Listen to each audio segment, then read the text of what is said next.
just get into it?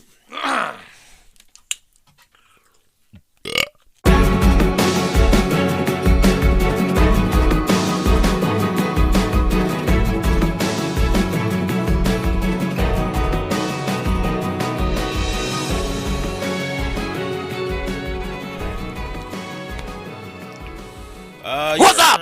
Wow. Why would you ever do that? I'm trying to get the energy level up here. Well, my heart just stopped, so it's going to be a minute.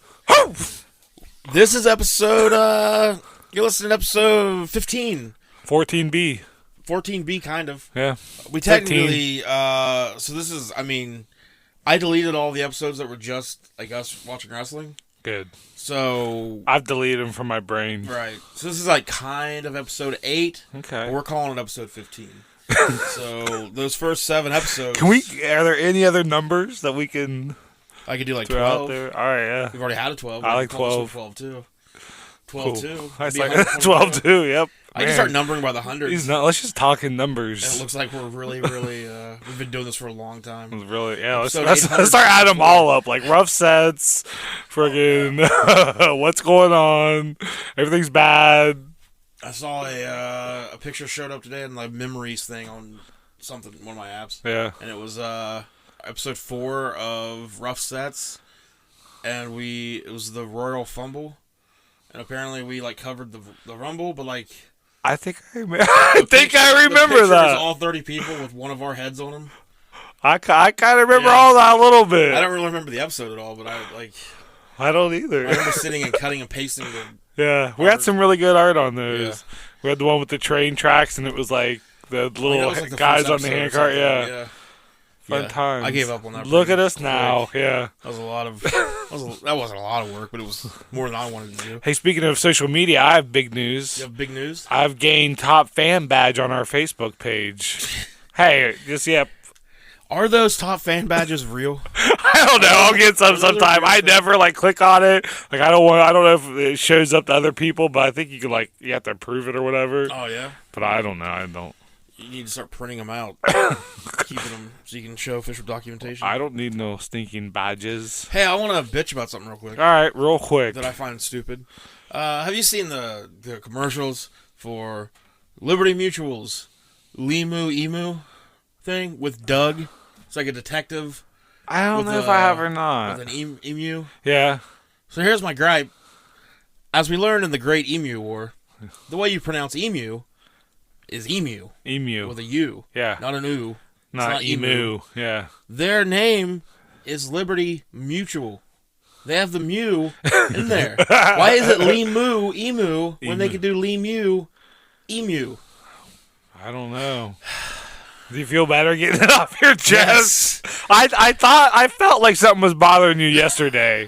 All day. There wasn't a good time to ask you. You're really busy, but I could just tell there was something. I'm glad you got the. That was what it was. Because it's funny you say that. I actually saw a commercial before I left the house yesterday, and I remember thinking, I've been thinking it's been burning inside me for a little while now. You finally got it out. Yeah. All right. Yeah. Yesterday we had the Pro Wrestling Inception Blitzkrieg Bash. Blitzkrieg with a G at the end. You learned yesterday. I thought it was like a body of water. Yeah, I thought it was like Blitzkrieg. So you learned something yesterday. And I think I may have called it the Blitz in my voice. This is why my voice is sounding like this too sometimes. You were the ring announcer. Yeah, I get into it. Especially second half of the show. Yeah. Yeah, once you shook out got into it. I love it when I announce a winner, the crowd will cheer or boo or something. Yeah. It's just, not because I announce it, but there's just, wait, you know what I mean, though? It's just they're waiting on that part, that specific little tiny part of the rest of the show. Yeah, it was a great show. Another packed house.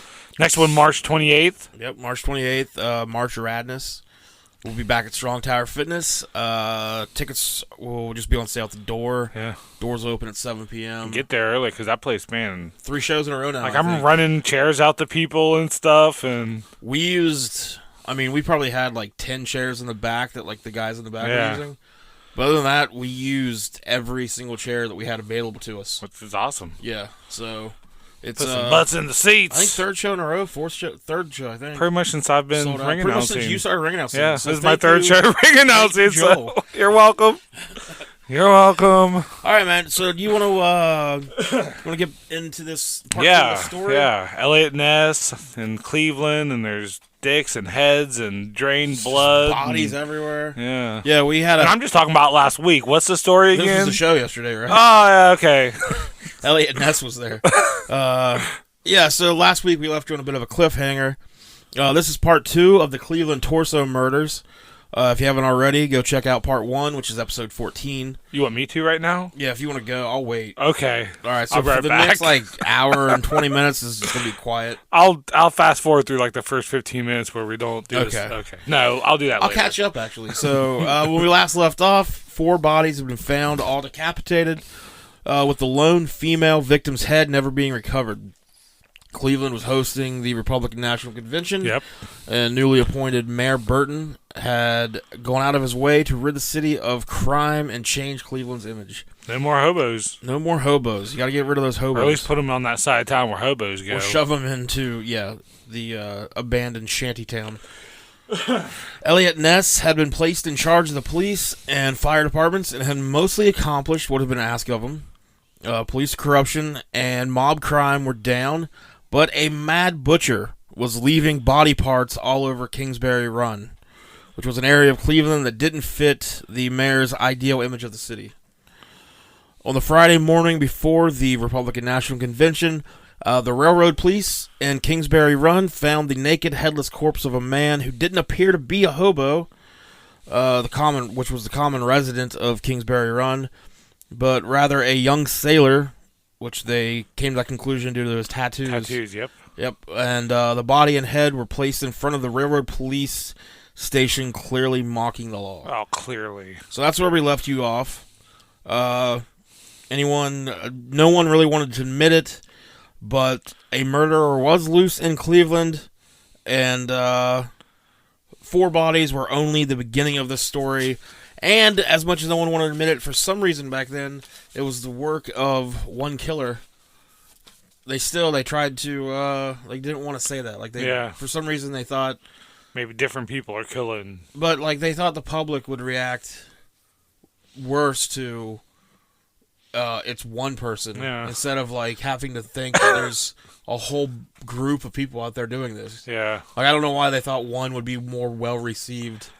You only have, if you see a group of people, they're okay. I don't. Now it's if you tell me there's a whole group, yeah, or if you tell me that you think it's more than one person out there doing all this, I get more worried. You're more paranoid because now there's more people I have to worry Yep. about. If you tell me there was one person, I'll look for the one guy that I think that shifty looking fella. Yeah, that shifty looking motherfucker. Yeah. Oh wait, that's my reflection. Yeah, tall guy, back and fat, glasses, Dumb laugh. middle-aged and mediocre shirt. Pow! Which, by the way, middle-aged and mediocre shirts are available. Yeah. They are handmade. The shirt's not handmade, but the logo is handmade by Joel, and they're fucking cool. So, I gave one to Travis. I puked on one last night. Good job. And this is the third one that I made. How would you review the absorption of the shirt? Well, I just looked down this morning. There's a little spot on it. So, hey guys, the middle-aged and mediocre shirts, you can vomit on them. Yep. The stains aren't bad. Nope. So it repels it, actually. If you've been looking for a good puke shirt, we got you covered.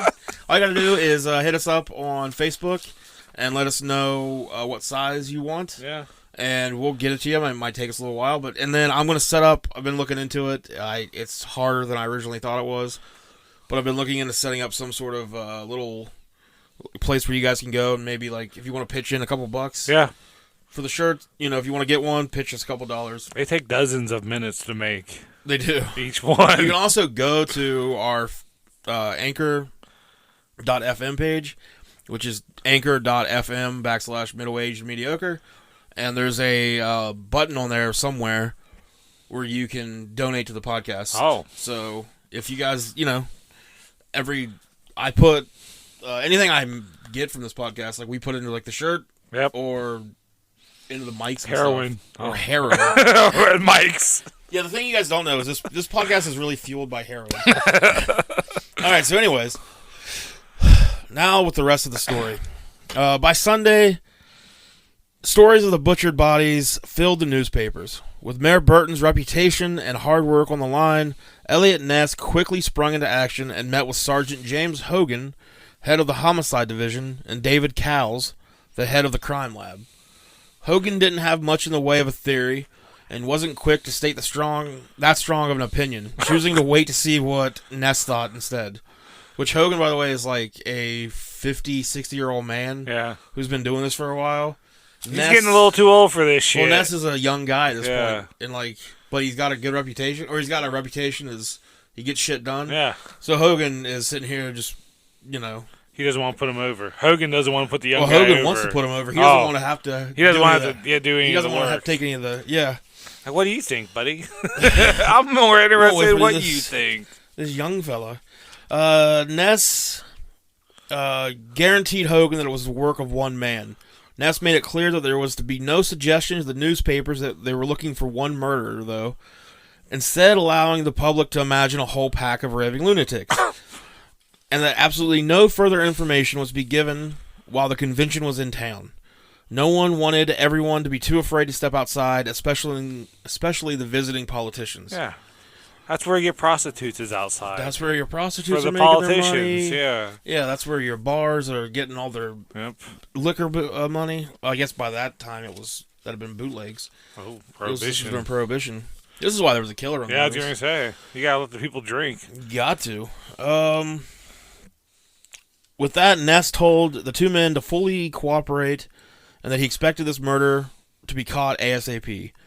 Ness still felt that police corruption was a more important issue for him at the time and felt comfortable holding Hogan and Cowles responsible for results.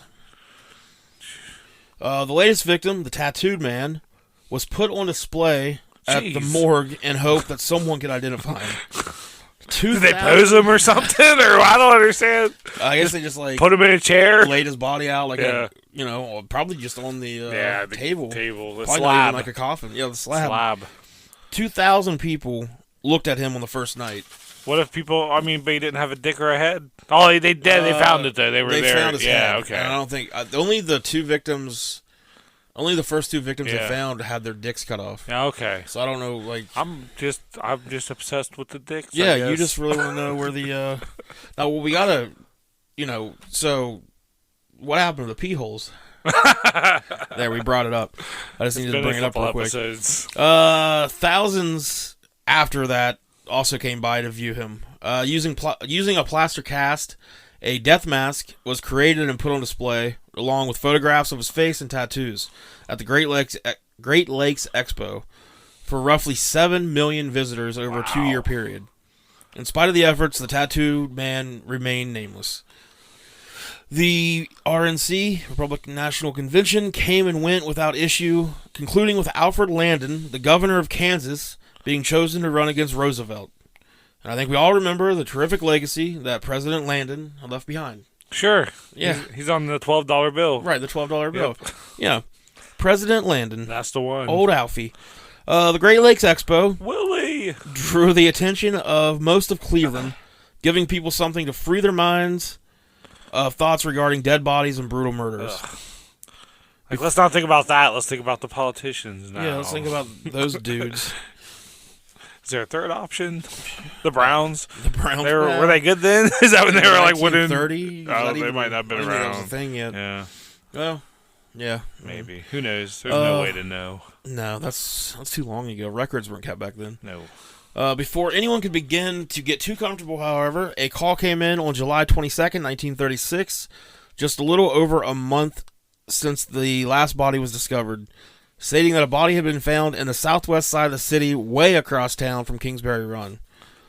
The body was on its stomach, nude, and very badly decomposed. The head was found about 15 feet away, wrapped partly in clothing. The head was a little more than a skull at this point. A pile of cheap, blood-stained clothes were found nearby, and a large pool of dried blood had pooled under the man's body, indicating that he had been murdered on this spot. And probably a while ago, if it was badly, even though it's been a month since the last discovery. Right. It's the person awfully killed a little bit ago. The head is just the skull at this point. Yeah. The body was in an advanced state of decomposition, with large areas of skin and flesh completely gone. Rodents, maggots, and time had removed several internal organs. Like all of the other murders, The decapitation had been done cleanly. Unlike the other murders, though, the murderer was far away from Kingsbury Run and had killed the victim where the body was found instead of transporting it post-mortem. The victim was a small man, about 40 years old, with long hair. His hair, along with his clothing, and him being found near a hobo camp, suggested he was another out-of-work wayfarer who rode in and out of the city using the nearby railroads. His body had been laying on the ground between 2 and 3 months, indicating that he had died before the tattooed man. Oh. So, yeah, it's probably... The little man and the tattooed man. I mean, they said this was, July? So it'd be summer. I mean, yeah, it'd probably been out there for a couple months. Yeah. Hot as shit. Ugh. Can't be good for a body. No. I know, my body hates the sun, so... It gonna smell. With the deaths being reserved thus far for losers and petty criminals, public attention fell short, as Eliot Ness and his men had just conducted 10 high-profile gambling raids in quick succession. The newspapers were wrapped up in the removal of the mob. Some members of the newspaper staffs that had aspirations of being fictional writers did get the story about the murders printed in all 3 of the city's newspapers. One writer poetically pondered, "Is there somewhere in the county a madman whose strange god is the guillotine? Or has some fantastic chemistry of the civilized mind converted him into a human butcher? Does he imagine himself a legal executioner of the French Revolution, or a religious zealot saving the human race with an axe?" Newspaper writers were a lot better back in the day. Wait, what's a newspaper? Right. In mid-September of 1936, the American Legion Convention was just a few days away, with the event providing a nice finale to the summer after the RNC and the Great Lakes Expo. Cleveland was looking like it was on the verge of becoming a great convention town. But headlines in the afternoon papers snapped everyone back to the reality where a nasty, grisly serial killer was on the loose. On September 10th, in Kingsbury Run, a hobo saw the halves of a human torso, 2 halves of the human torso, floating in the nearby creek. While dragging the water for the remains and searching along the edge of the creek, portions of flesh were found on a concrete ledge where the torso had struck it after being thrown over a railing, down into the water. 2 legs from below the knee and the right thigh were found. Hundreds of morbidly curious Clevelanders crowded around to watch the police. What's that? That's my people. That's your people. Clevelanders. Yeah, they morbidly. They didn't have the Browns to watch. They just watched dead bodies. Oh, yeah. They crowded around to watch the police search for more missing pieces of the body. Oh. And Ness knew the hysteria was growing too large to keep the murders a low-profile case anymore. It was with the discovery of this 6th body that the papers named the killer the Mad Butcher of Kingsbury Run. The coroner determined that the latest victim had been killed a day or 2 before the body was discovered, and the decapitation was once again the cause of death. So now, it could be multiple people. That's out the window. Yeah. Everybody's... Now it's on the front page, and it's really... Yeah, they've given it a nickname. They've given the guy a nickname. So as soon as you're a killer and you get a nickname, you've done it. Good job. They're after you. After Sergeant Hogan had told a reporter that he thought the murderer lived somewhere in or around Kingsbury Run, the people living in the area became too afraid to go outside. Well, yeah. The entire thing was getting way out of hand, so Eliot Ness stepped away from investigating police corruption to oversee the Kingsbury murders investigation personally. Ness ordered that every hobo in the area be brought in for questioning, warned about the killer, and then urged to find somewhere else to live. 20 They're hobos. They're hobos. Yeah, like what? Go to Columbus. Have you thought about buying a house? I mean, have you thought about not being poor? Just have you tried? Have you tried it? It's better. Just do that. Yeah, just don't be yourself. 20 detectives were assigned to the case until it was solved. Ness wanted every tip, no matter how trivial it appeared, to be followed up, and with everyone in the area seemingly having information, the detectives had more than they could handle pretty quickly. An overwhelming amount of calls came pouring in. All the strange behaviors of neighbors, relatives, and co-workers were reported. if you kept unusual hours, carried a large package out of your house, or kept a knife on your person, you were a suspect. I carry a large package out of my house every day. Oh. Are you... Oh. Wait, what are you talking about? My dick. Oh. No. My pee hole. Well, just your pee hole? Yeah. Butchers, physicians, male nurses, morticians, and hunters were all viewed as potential killers. Yeah, with all the clean cuts and whatnot. And the whatnots. Yeah. One tip that led nowhere came from an anonymous woman who stated that a woman named Helen O'Leary, which if you're anonymous, and then you're like, so she tells her that this Helen O'Leary apparently tells this anonymous woman that she knew the man who killed Flo Polillo. Remember Flo from the first part? Yeah. She was an Irish lady. Mm-hmm. But so if you're this anonymous lady, and then you're like, Helen O'Leary told me, you just kind of outed yourself, right? Yeah. Because now when they talk to Helen, now Helen's like, that fucking bitch, yeah. Teresa. Yeah, like I only told one person that because I thought I could trust you, bitch, Mom. Oh. His name was Jack Wilson, a former butcher who was known to always carry a large butcher knife. Yeah. Which, I mean... there goes Jack and his large butcher knife! Weird, he was also... So he was a former butcher, and he just kept his large butcher knife, Nothing creepy about that, dude. He retired, but he still wanted to, for the love of the game. Just for the love of the game, you never know when you might need the butcher. Jack was also a known sodomist who had committed sodomy on a number of people. Okay. So this lady, they questioned... With the butcher knife? Right, they questioned Jack, and they just couldn't really get anything. They didn't even think he was really a suspect. Yeah. Detectives dressed as hobos... So detectives dressed as hobos and hid in bushes in Kingsbury Run. Others hung around gay bars and steam baths looking for homosexual men with sadistic tendencies.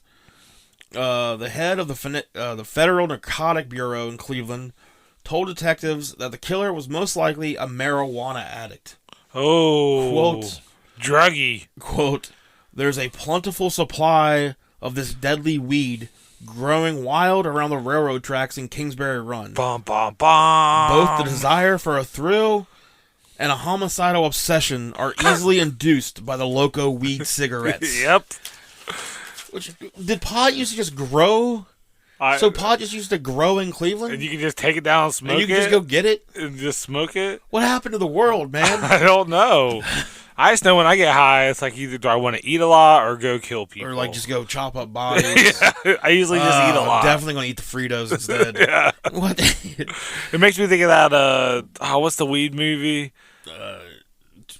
Like the old school. Yeah, fuck, I can't. But yeah, it's I know what you're talking about. Yeah, where they play it off like that, where they smoke a joint. And, yeah. Like doesn't it like Reefer Madness? Reefer Madness. Yeah, yeah. But like this was in the 1930s, weren't there? I think cocaine was still like used pretty normally as like a medical thing. Yeah. So yeah, but the loco weed cigarettes. What a fucking weird. And we're still in 2020. Yeah. Oh, I know. We are still. There are still people that are like, you can't make it legal. Yep. Some people are still getting arrested for weed. Doing? Yeah. As late as 2018. Yeah. Man. Now I do want to kill somebody. No, so go ahead. Fucking stupid. Yep. Better smoke.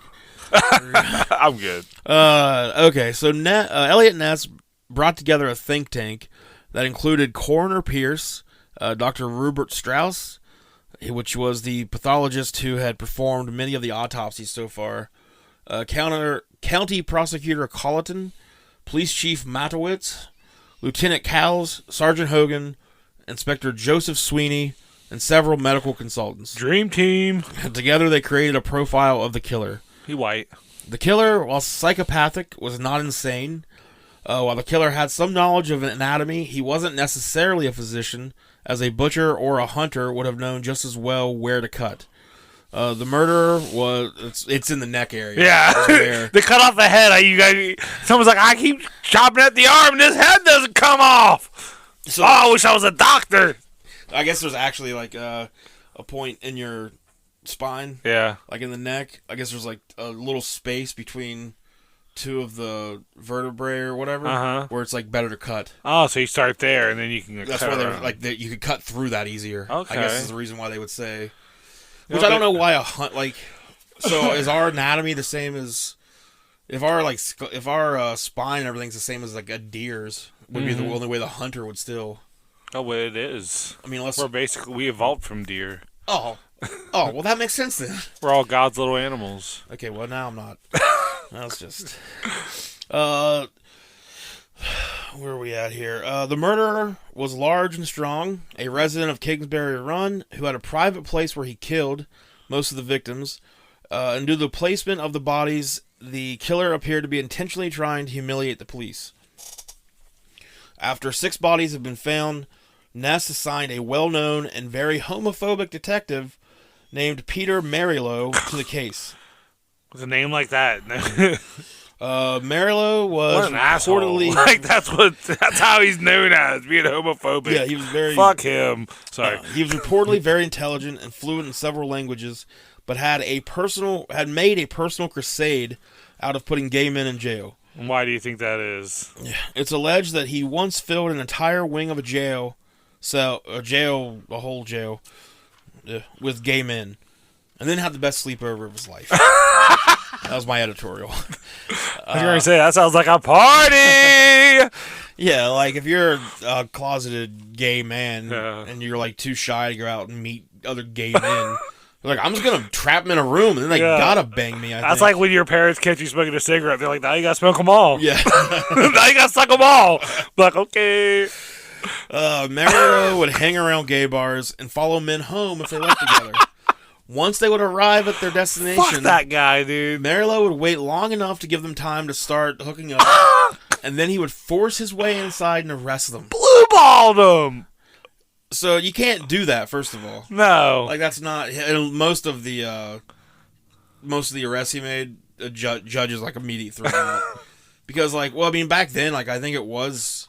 There still were laws in certain states about, like, you couldn't be homosexual. Yeah.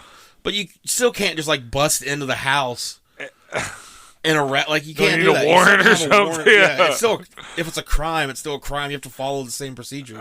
You don't Not when they're gay! Gay regulation. But he really hated it, Josh. He really didn't like it. He really, really hated it. But he also, I love that he waited till he could, like, he's like, I'm going to wait till I can see something. I gotta make sure. I want to be able to watch for a little bit. Once Marilow was assigned to the Kingsbury Run case, he and his partner quickly had a new body to investigate. On February 23rd, 1937, the headless upper portion of a female body washed up on a beach on 156th Street. Her arms had been amputated and her torso cut in half. Over 2 months later, the lower portion of the body washed up near the mouth of the Cuyahoga River. Unlike most of the victims, the cause of death did not appear to be decapitation, as blood clots in the heart indicated that decapitation was post-mortem. The arms, legs, and head were never found, and the body was never identified. Jesus.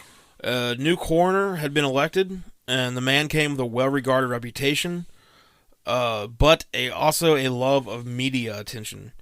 Ness, however, requested that the newspapers back off the case just a bit, as he felt the attention they were giving it was feeding the killer's ego and driving the public to make way too many false tips. Yeah, I can see that. This infuriated Gerber, who was the new coroner, because the media agreed and backed off, and Gerber was no longer being regularly featured in papers, stating his opinions, and this would start a long feud between the coroner's office and Eliot Ness.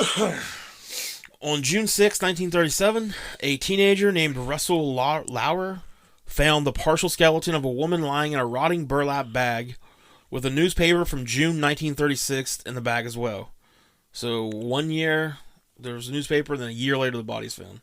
Huh. So evidence led Gerber to conclude that the victim was an African-American woman, and through an investigation, Marilow believed the woman to be a prostitute named Rose Wallace.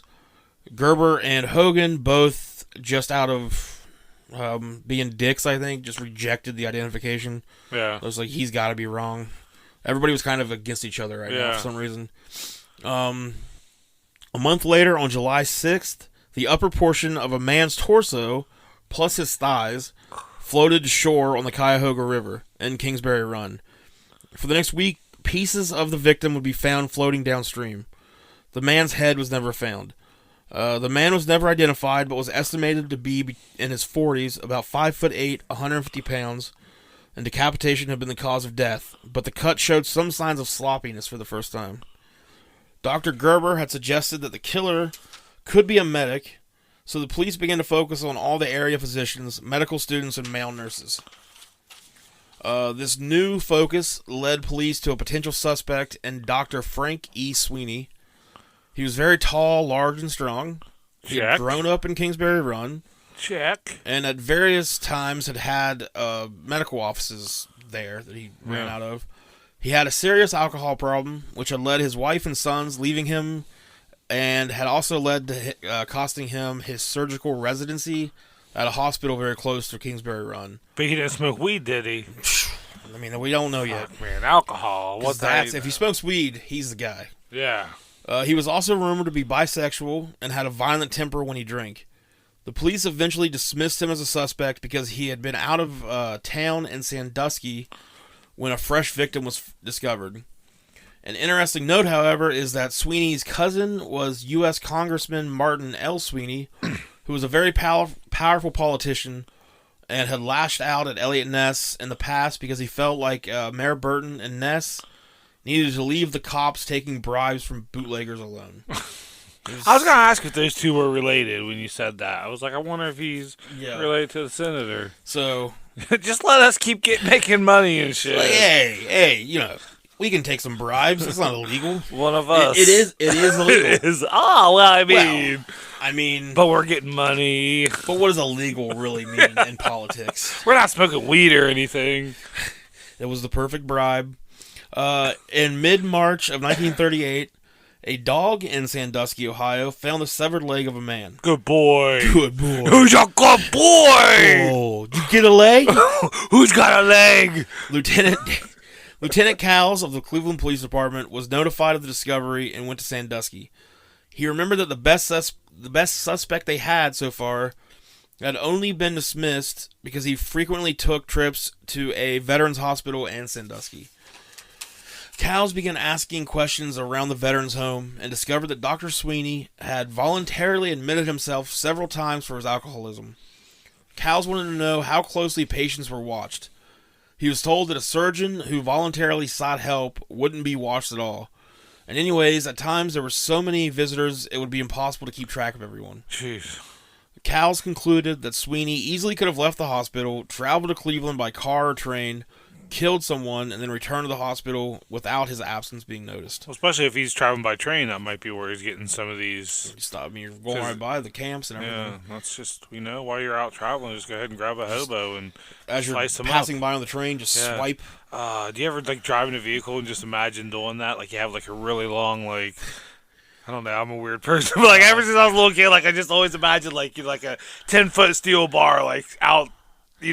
Going out from the cars, everything you drive by are just telephone poles, cars, you just bashing everything. I thought about trying to put my hand out the window, high five somebody coming away. Then I'm like, is that gonna rip our arms off? Yeah.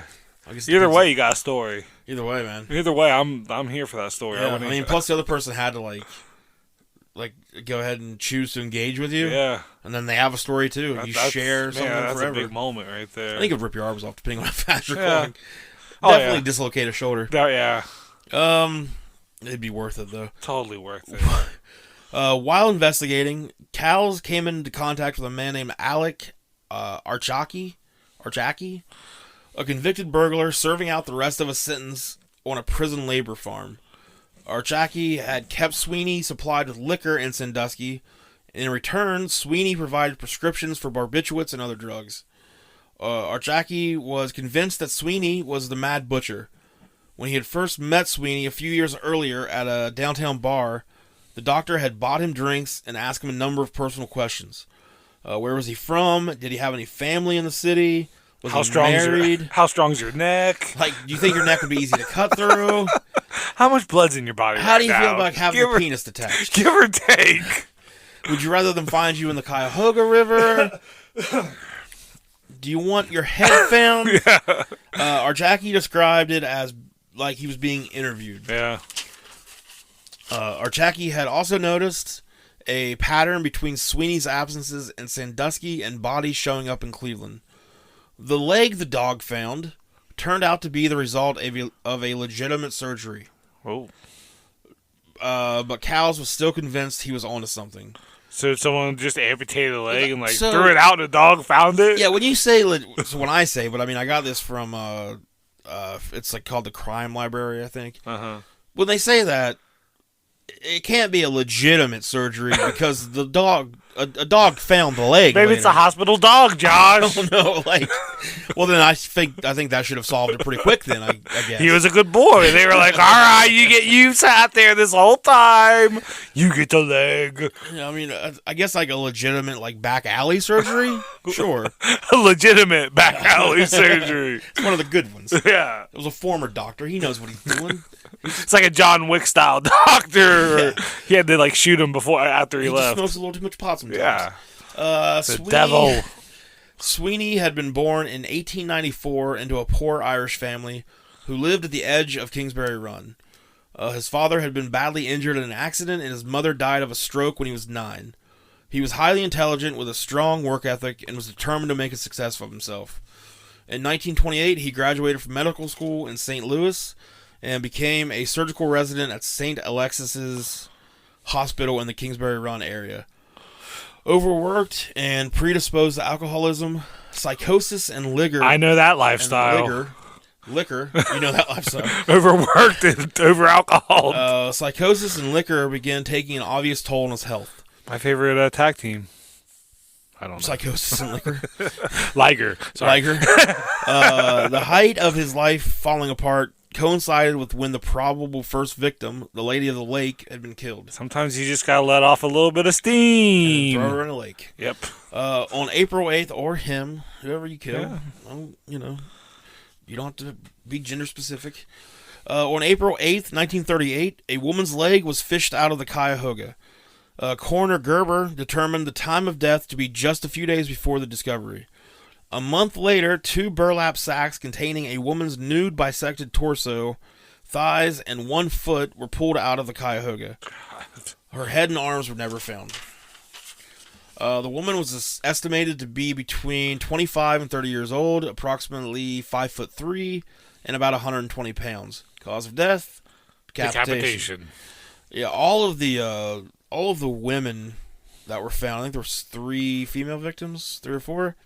All of them were basically 5'3", 120 pounds, which is odd. Yeah.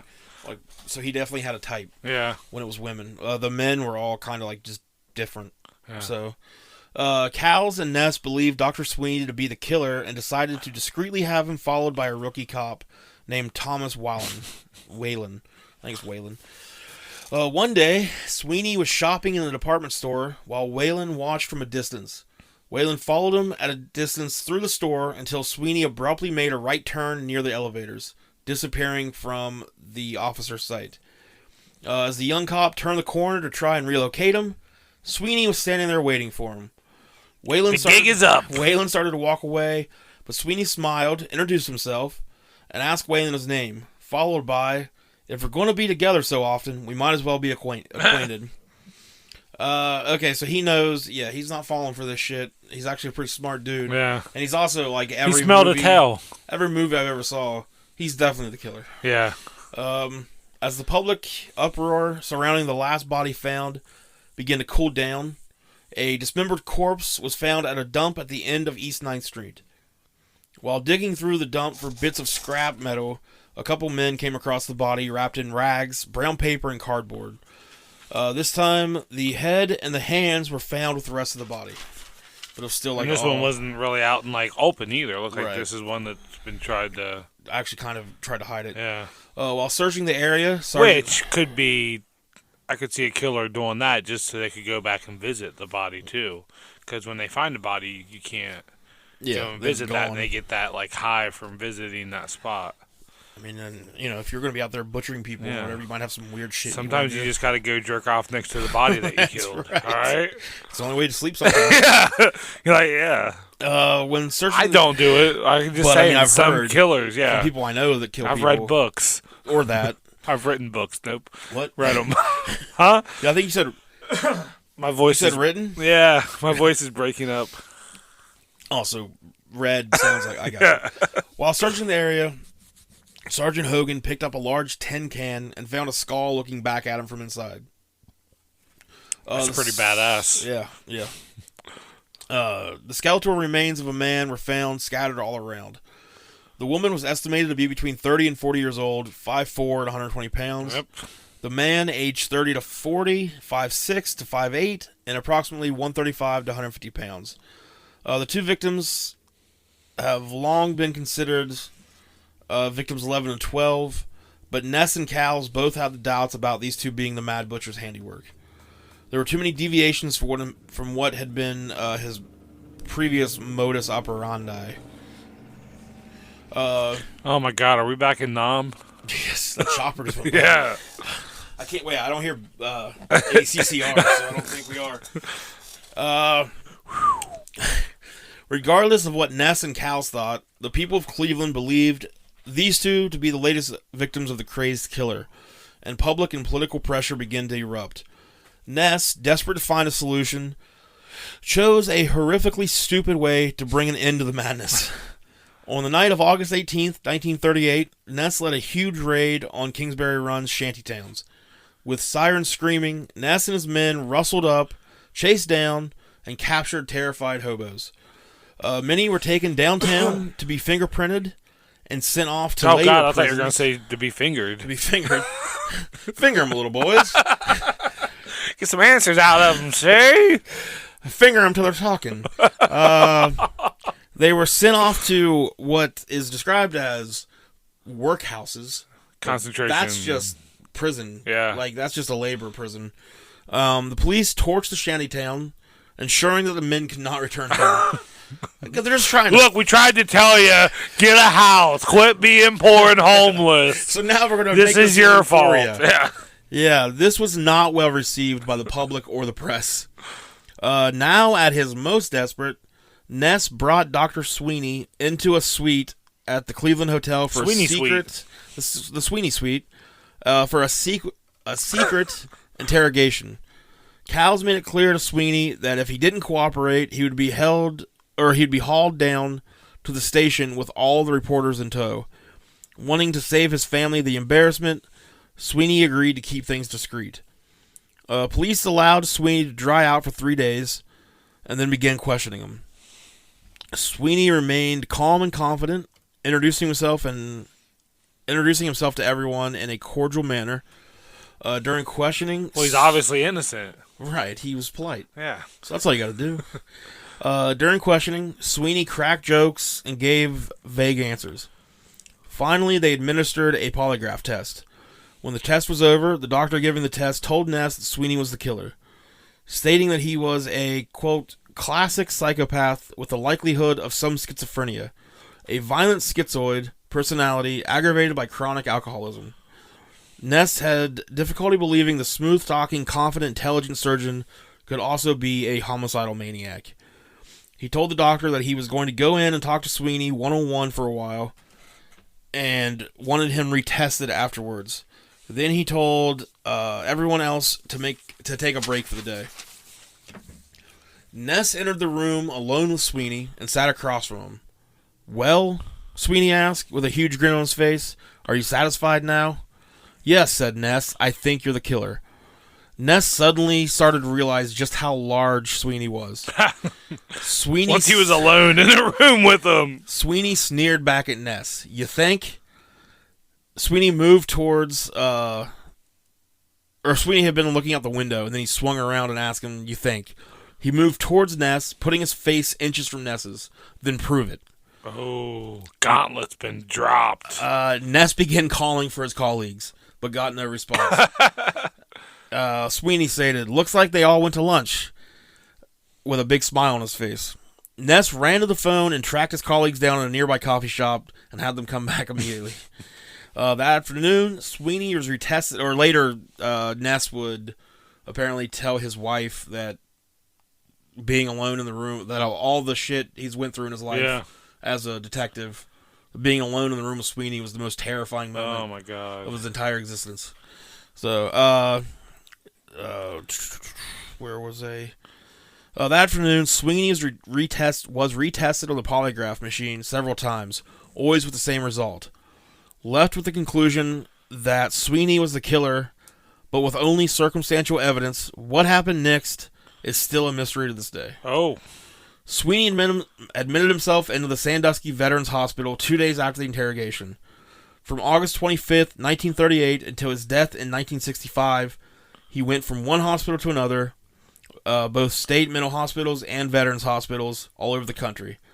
He wasn't a prisoner and could come and go as he liked, but at least in the Sandusky Hospital, there was a note attached to his record insisting that if he left the hospital grounds, the police were to be notified immediately. No one knows exactly why he voluntarily stayed institutionalized for the remainder of his life. Maybe a deal of some sort was made. Maybe he was the killer and knew that the police would now make it too difficult to continue his work. Maybe he was innocent and just enjoyed fucking with the police. The Kingsbury Run murders officially came to an end in 1938. Although there was some similarities in other murders all throughout Ohio, Pennsylvania, and New York, as well as the Black Dahlia murder in California. Okay. It was very similar.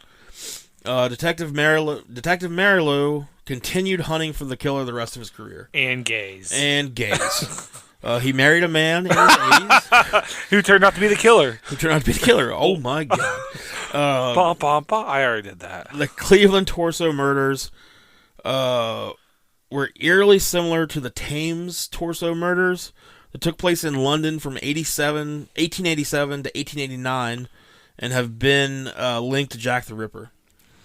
So 1889 to 1932.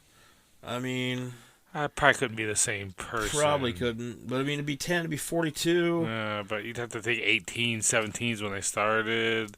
1887 is when they started. Yeah, but I mean, at a young killer, I'm sure. Probably not Jack the Ripper. Yeah. But it's just interesting that it was pretty much the same MO as the Thames torso murders. But that's how some people like to kill, you know? Yeah, man, more than one person in the world's going to be like, I can cut this body up. Yeah, you don't have a copyright on it, Mr. Sweeney. Because if you did, you'd be confessing. There's an award-winning comic book series called Torso, written by Brian Michael Bendis and Mark Andreyko, based on the killings. And there is a 2018 movie titled The Kingsbury Run. What year did that movie come out? 2018. Okay. I'm on the IMDb, and it's apparently in present day, and there's murders happening again in Cleveland that are very much like the ones that happened in the 30s. So I don't know if it's any good or not. It looked very homemade. Yeah, low budget. Yeah. But yeah, so that is the Cleveland torso murders. Still to this day, no one really knows who did it. No one really knows if there were 12 victims, 13 victims, 10 victims. Like, there's a lot of questions. Only God knows. Only God knows. Yep. He ain't Quote, talking. Unquote, Kid Rock. I think that was his song. So, yeah. But that's where Eliot Ness got his start. That's where he first made his bones. Burnt down a shanty town in Cleveland. Good dude. Good dude. Most likely, the doctor. I would say so. Yeah. Makes sense. Big guy. At the same time, I mean, unless you're just... I mean, they said he had, they thought he had, psychosis and shit. Yeah. But unless you're, to fucking cut up a goddamn body, to go to that much work. Yeah, drain the blood. There's a lot of work being done into this. How could there have not been more evidence somewhere? I was trying to find. Yeah. Well, back in the 30s, again, like we've said. Yeah, but in the story, did they search his house? Did they search? Oh, yeah, it really doesn't go into. Yeah. I mean, he really didn't have. Obviously, he didn't really have a home though. Because he was in hospitals. Yeah. And it was, if they would have found something, I'm sure it would have made the story, or. Yeah, he probably had. I mean, if it was him, like they said, he used to have offices and little offices pop up. So he probably just had a random place. Maybe that's how he killed people. They'd come see him or whatever for that, or like he'd probably maybe go through the the hobo towns. Yeah. and let people know, like, hey, if there's anything going on, you can come see me. I'm a good doctor. I definitely won't cut your head off. You definitely leave with their That's head. like the fourth time he's mentioned that he's not going to cut my head off. I feel safe now. It's rare that he introduces himself as, hey, I'm the doctor that doesn't cut your head off. That's definitely not me. So okay, man. So next week you're gonna have the murder story, right? Yep. I have a murder story. That's awesome. I'm looking forward to it. I don't have to do any research this week. I'll come up with some. I was gonna say you have to come up would you rather? Would you rather though? So you got a few. I have 3. I settled on 3 as a good number. All right, man. Let's get into them. All right. Would you rather have to blend everything you eat in a blender, or drink everything through a straw? Fuck the turtles. So beer through a straw, milk, liquor. You take shots of liquor. You gotta just drink it through a little straw. I've drank beer through a straw, just being stupid before. Yeah, it's weird. I don't know why it's so weird, but it is. Yeah, I wouldn't want to do that. Blending up everything you eat. Everything. Yep. Want a hamburger? You got to throw it in a blender and then just drink that. But you don't have to use a straw. I'll use a straw. Yeah, definitely use a straw for the rest of. That's probably what I would do. Yeah. God, it's disgusting. You could like carry it on your ear and look really cool. Yeah, look like. Oh man, why is Josh always using a straw? I mean, you don't have to kill the turtles. You can get one of the. I'm killing the turtles. metal. Whatever the fuck they. Whatever the fuck Freebird uses. When I'm done with the straw, I go and find a turtle and jab it down his throat, and that's how I throw it away. What did we decide about turtles? I don't know. Fuck the turtles. That we are. Oh yeah. Basically just reverse turtles. Yeah, you blew my mind. Our shells on the inside. You're talking about text messaging. Yes. Okay, I was thinking like our shells. My new goal is to, if I know that you're high, try to like say some weird shit. So I figured at any point, as long as it's not during the day when you're working. Yeah. I figure I can just say some weird shit, see what happens. Like I think it's on Knocked Up, where it's like you just smoked all day, like every day after work and all day on the weekends. Well, do you ever listen to? So I know you listen to like your mom's house podcast. Did you ever listen to the podcast King and the Sting? It's Theo Vaughn and Brendan Schaub. All right. And then one of the producers is named Derek, and like somehow they. Like, Theo Vaughn was like, they started the podcast, Theo Vaughn asked Derek if he's high. Yeah. And he's like, your eyes are bloodshot as shit, whatever. And Derek's like, I've been high every time I've ever talked to you. And Theo's like, what? He's like, if you see me, I'm high. I'm never not high. I am always high. That's my high identity. Your high identity. All right, what's the second one? Would you rather never be able to use the remote control again, or never be able to use a microwave again? So this is a more convenience one. Oh, microwave. Really? All right. I rarely use a microwave. All right. I'm an oven man myself. Yeah. All right. I'll microwave all types of shit. You shouldn't be microwaving shit. I'm sorry. All right. Last one. Would you rather have to skip everywhere instead of walking, or wear your shoes on the wrong feet? Fuck the turtles. like the Ninja Turtles? I just fuck turtles, man. No. Skip everywhere instead of walking, or wear your shoes on the wrong feet. That's gonna hurt after a while. That's gonna fuck my feet up bad. Yeah. And skipping everywhere is gonna fuck my knees up bad. I bet you're a good skipper though. I'll go skip everywhere. Hell yeah. Because then it's just like. Why is Josh always using straws and skipping everywhere? People a thing that they see that day. They're like, why was that giant fat guy skipping down the street? So, it'd be fun for everyone. Yeah. I'll go with that one. Good. Plus, the shoes on the wrong feet. I've done that. Like, not walked around with them, but put them on. Instantly. And immediately you're like, what? My feet are broken. All right. So, we'll be back next week. Joel's going to tell us a story of murder. Yep. So, I'm looking forward to it. Pee-hole murders. Pee-hole murder. Oh, my God. This is what our podcast was built for. Yep. Like I mentioned earlier, you can go to anchor.fm. There's a button on there. I'm on the site, so I guess I could go to it and look. But if you go to it's anchor.fm / middle-aged and mediocre, and there's a little button on the middle there that says, it's between listen on Spotify and message. It says support. And you can go in there and you can choose a monthly contribution. Yeah. 99 cents a month, $4.99 a month, or $9.99 a month. And let us know if you do that, and we'll man. If you we'll do stuff for you. If you subscribe to us and give us a monthly contribution, we'll hook you up with something every month. We'll do, I don't know, we'll figure something out. Mouth stuff. Joel will do mouth stuff Foot to you. stuff. I don't have the time. I have the time. Joel has the time for mouth stuff. I mean, I love to help, but so yeah. But if you don't want to do that, that's cool. Just tell people. Just tell people about the podcast. Share it, like it. Hold them down, scream it to them. Hold them down, force them to listen, but make them listen on their device. That way we have another. Yeah. Don't be a dick about it. Yeah, don't double up yours so that we don't get both credits. Yeah, just share it, like it. We're on Spotify. We're on Apple Podcasts.